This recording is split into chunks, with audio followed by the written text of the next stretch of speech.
पहले लागू रहे मनुआल वेद हो, मानव से मानव में करत रहे भेद हो।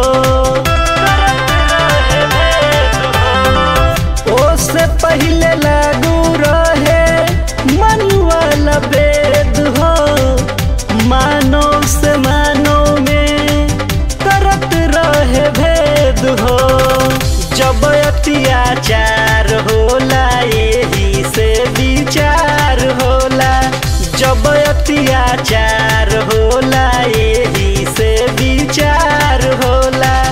सबके करेला एक समानवा में जय भीम, देशवा चलेला संविधानवा से।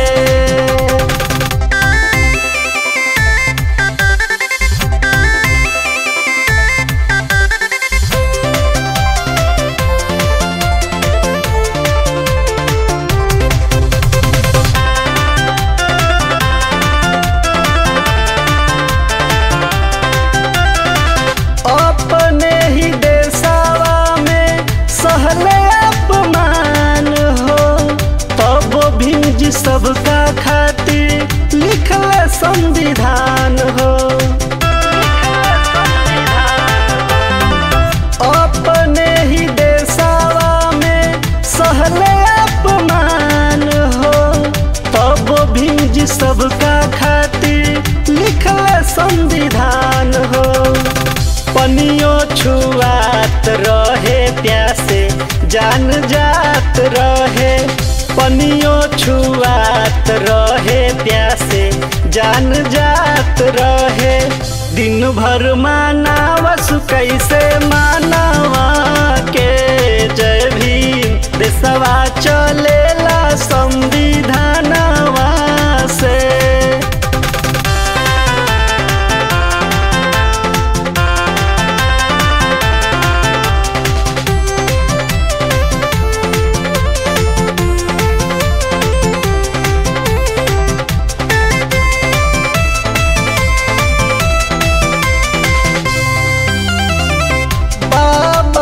सपना बाटे अभिले अधूरा, ना जाने कब होई कैसे होई पूरा।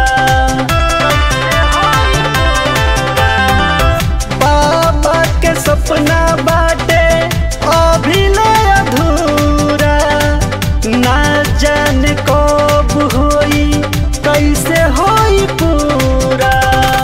बहुजन राज करी सकल समाज करी, बहुजन राज करी सकल समाज करी। बलमा गवेले ई मिशनवा के जय भीम, देशवा चलेला संविधानवा